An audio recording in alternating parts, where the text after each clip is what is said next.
दोस्तों, आज short emotional story in Hindi में हम एक माँ के त्याग और बलिदान की बहुत ही इमोशनल स्टोरी पढ़ेंगे।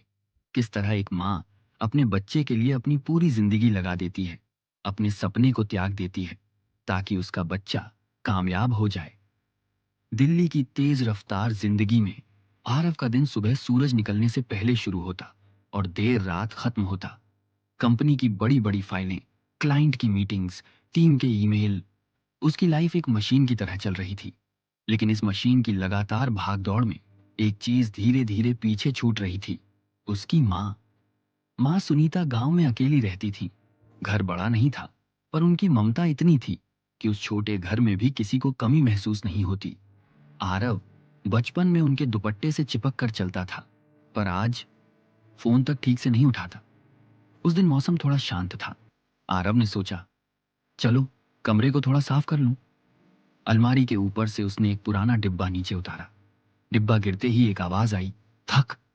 और उसके साथ गिरा उसका बचपन, उसका पुराना पीला स्टील का टिफिन। वही टिफिन जिसमें माँ रोज प्यार भरकर खाना रखती थी। उस टिफिन को हाथ में लेते ही एक झटके में सब याद आने लगा। स्कूल के दिन, क्लास के बीच का ब्रेक, टिफिन खोलते ही आती माँ के हाथों की खुशबू। उसे लगा जैसे वो फिर से वही छोटा बच्चा टिफिन पर थोड़ी जंग लगी थी, लेकिन उस जंग में भी एक कहानी थी। समय की, संघर्ष की, माँ की मेहनत की। माँ रोज सुबह 4 बजे उठती, गैस जलाती, आटा लगाती, सब्जी बनाती और खुद खाना न खाकर कह देती, मुझे भूख नहीं है, तू पहले खा ले। आज वही टिफिन उसके हाथ में था, जैसे कह रहा हो, तू माँ को भूल गया, पर माँ ने तुझे कभी नहीं भुलाया। माँ की चिट्ठी का मिलना। आरव ने धीरे से टिफिन खोला। अंदर से एक पुरानी मुड़ी हुई चिट्ठी निकली। शायद वो चिट्ठी कभी उसके हाथों तक पहुंच ही नहीं पाई थी। शायद वो जल्दबाजी में उसे निकालकर कहीं फेंक देता। पर आज इसी चिट्ठी ने उसे रोक लिया। कागज को खोलते हुए उसके हाथ कांप गए, जैसे उस कागज में कोई साधारण शब्द नहीं, बल्कि उसकी मां का धड़कता हुआ दिल छुपा हो।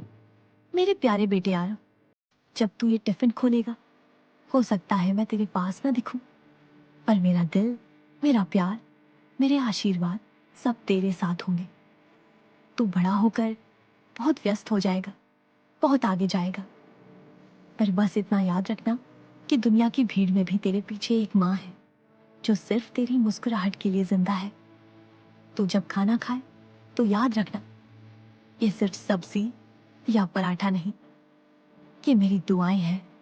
और बेटा, अगर कभी मन करे चिट्ठी तो फोन पढ़कर आरव का दिल भर आया। शब्दों की सरलता में ऐसी गहराई थी कि जैसे किसी ने दिल को मुलायम उंगलियों से सहला दिया हो और फिर अचानक कसकर पकड़ लिया हो।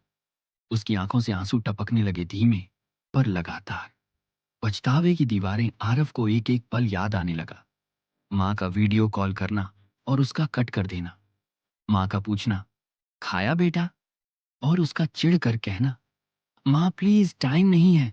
उसे लगा उसने सफलता के पीछे भागते हुए अपनी जड़ें ही नजरअंदाज कर दी, जैसे एक पेड़ अपनी मिट्टी को भूल गया हो। वो बैठा रहा बहुत देर तक। चिट्ठी उसके हाथ में थी, माँ उसके दिल में। दिल का फैसला। अचानक उसने मोबाइल उठाया और माँ को कॉल मिलाया। फोन बजता रहा। हर घंटी उसके दिल में एक सुई की तरह चुभ रही थी। तीसरी घंटी पर माँ ने उठाया, थोड़ी थकी हुई आवाज, लेकिन वही पुराना प्यार। हाँ बेटा।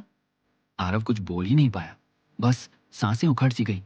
आरव, सब ठीक है ना? माँ की आवाज में चिंता थी। लंबे रुक के बाद उसने कहा, माँ मैं आ रहा हूं, आज ही। माँ हंस दी, अरे अचानक क्या हुआ? लेकिन आवाज में छुपी खुशी को कोई नहीं छुपा सकता। आरव ने बस इतना कहा, आपकी याद आ गई माँ, बहुत ज्यादा। शाम होते होते आरव गांव पहुंच गया। बस से उतरते ही उसने देखा माँ दरवाजे पर खड़ी थी। उनकी आंखों में आंसू तैर रहे थे, लेकिन होठों पर मुस्कुराहट थी।